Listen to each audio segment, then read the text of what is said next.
I consider myself an avid reader. As a matter of fact, reading has been something that I've been doing forever since I was in grade school. But most importantly, it's something that I continue to do until this day, even after I graduated college. And for most people, it don't really happen like that. For most people, as soon as the school stops, the reading stops. A lot of times when I have conversations about reading books, people kind of look at me funny, or when they see my bookshelf and they just ask questions like, how do you read so much? Or how do you read these big books? Or how do you find the time to read? Or how do you get the focus that it takes to sit down and read? And I just kind of chuckle a little bit because it's like, bro, just read, It's crazy to me, man. It seems like so many people have the same interest when it comes to reading, but they just can't seem to find the motivation, or they can't find the time or the focus or the energy that it takes to read. It's really like everybody wants to read, but nobody actually wants to read. This situation is really interesting because most people know that reading is really good for you, but most people still don't want to do it. And if this feels like you, don't feel alone, because it happens to a lot of us, including me, Mr. Avid Reader. This phenomenon is called cognitive dissonance. Cognitive dissonance is when someone's beliefs don't exactly align with their actions. For example, when somebody wants to lose weight, but they can't help but chop down on that Big Mac from McDonald's with a side of chicken nuggets and fries and that big tall Sprite that hit like a shot of tequila, yeah, that's cognitive dissonance. Your beliefs don't really match up with your actions. So simply believing the quote unquote right thing won't really save you, because that's what cognitive dissonance is. Your beliefs and your actions don't align. And I believe it's because although it is the right thing, the belief isn't really leveraged strong enough to turn the action into the right thing. So what you have to do is tip the scale. If you want to escape this never-ending cycle of cognitive dissonance, you have to increase the intensity of that belief that you originally had. You see, although that you believe reading books is good for you, deep down, you don't believe that it's good enough. What do I mean by that? You know that reading is great for you, but it's not better than the million other things that you could be doing instead. The energy and the focus it takes to sit down and read while life is just happening all around us is just too much. Besides, the last time you read a book, you were able to get a few nice things from that book, you got a big feeling of accomplishment, but your life didn't really change at all. So why would you waste another hour reading? Why would you waste another minute, waste another second reading? Great question, right? Well, the answer is because you're flat out wrong. You're absolutely wrong. The reward for reading goes far beyond a mere feeling of accomplishment.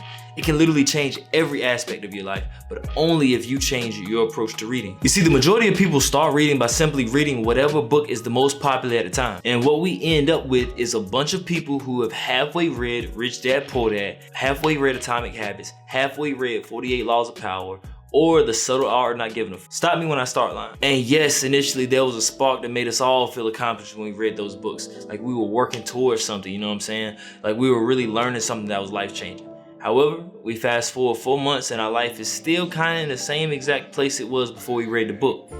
So essentially, we wasted our time.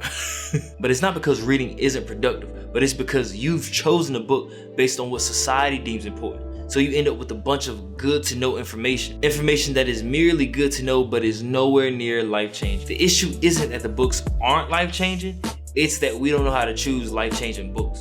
So check me out. To really get the bang for your buck when it comes to reading, you have to choose life-changing books. We can't allow the book itself to be the center of the focus. The book cannot be the center of the equation. The center equation must be your life and the problems that you're currently facing in your life. So I want you to go in your room, I want you to turn off the lights, and I want you to sit there and think.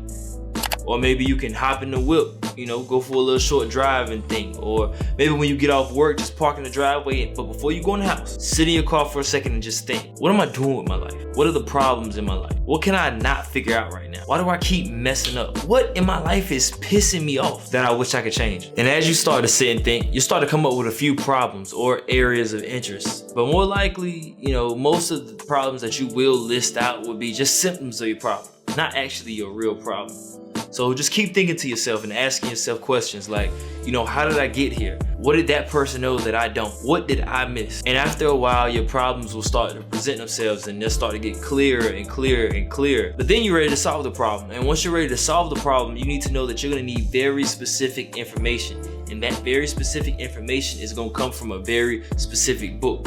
So if your problem is that you feel lonely, isolated, like you don't fit in, or that you're stuck in a world where you don't really belong, solving that problem requires very, very specific information that's from a very specific book. Do you have dreams, passions, or gifts that you feel like can impact the world, but you just need some type of boost, some type of spark to get started? That's the problem, which requires information from a very specific book that's much different than the first book. Don't got enough money? That's a symptom. But maybe the problem is that we don't really have an expertise, or that our expertise isn't paying well. Well, that's a different book with different information that's for that problem. Did you get laid off? Yeah, you're gonna need a much different book. Lots of debt? That's gonna require a different book.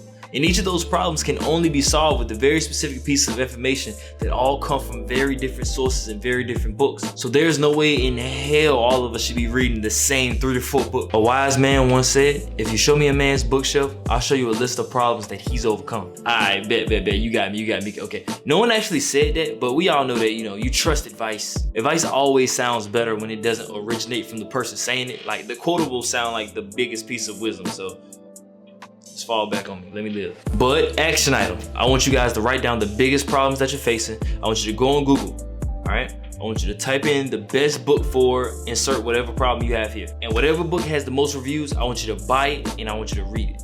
Now I want you to ask Google, who is the best blank? And just insert the reverse of your problem here. So if you're broke, type in who's the best at making money. If you're lonely, type in who's the best at making friends or network. Find that person and buy whatever book they have on the subject, all of them. Now you just start reading, and then I promise you that once you start reading, not only will you get a sense of accomplishment, but you're actually picking up information that you can use to your day-to-day life to improve your actual situations.